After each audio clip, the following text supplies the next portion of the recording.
Hi guys, welcome to my vlog. For today's video, yan, nandito pa tayo sa hotel ng Cardona Rizal. Dito tayo kakain ng isda. Kasi maaga na po mga lods. Yan mga lods. Yan po yung ating sukay na naka-t-shirt na puti. Kaya sabi niya sa atin, maghintay-hintay lang na po tayo sa mali kasi may parating siyang isda. Yan, hihintay na po natin mga lods. Siguro abutin po tayo dito ng maya-maya pa ng kaunti. Pero tanghali na po. Yan, pakita ko lang po mga lods yung pretel po dito. Yan po, yan po yung pretel ng Cardona. Yan.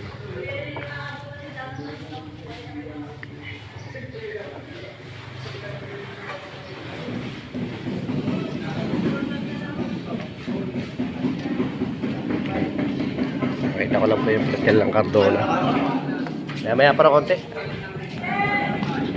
mga lods. Shout out na lang po sa nakakaalam po sa lugar na ito.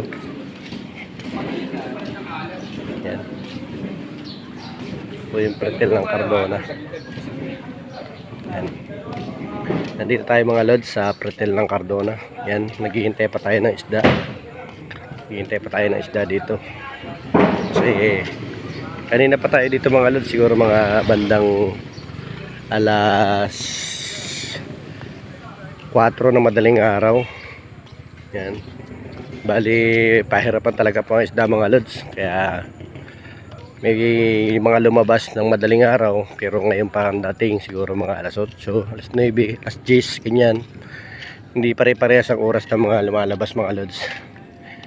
Yan, ito po yung bangka dito ng Cardona. Yan, ang laki po ng bangka. Biruan yung mga lods, hanggang po yun doon yung pinaka-dulo. Yan. Yan po yung pinakakargahan po ng isda dito sa pretel. Yan. Ito po yung pinakahulihan ng bangka. Napakahaba po. Yan. Shout out po sa nakakapanood po ng ating live sa umagang ito, umagang Biyernes.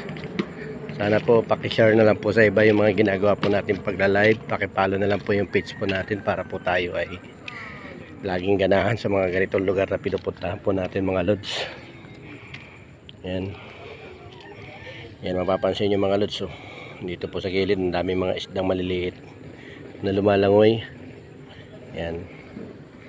Yan, ayan po yung tapat ng pretel ng Cardona Rizal po. Yan, shout out po sa nakakapanood po dito.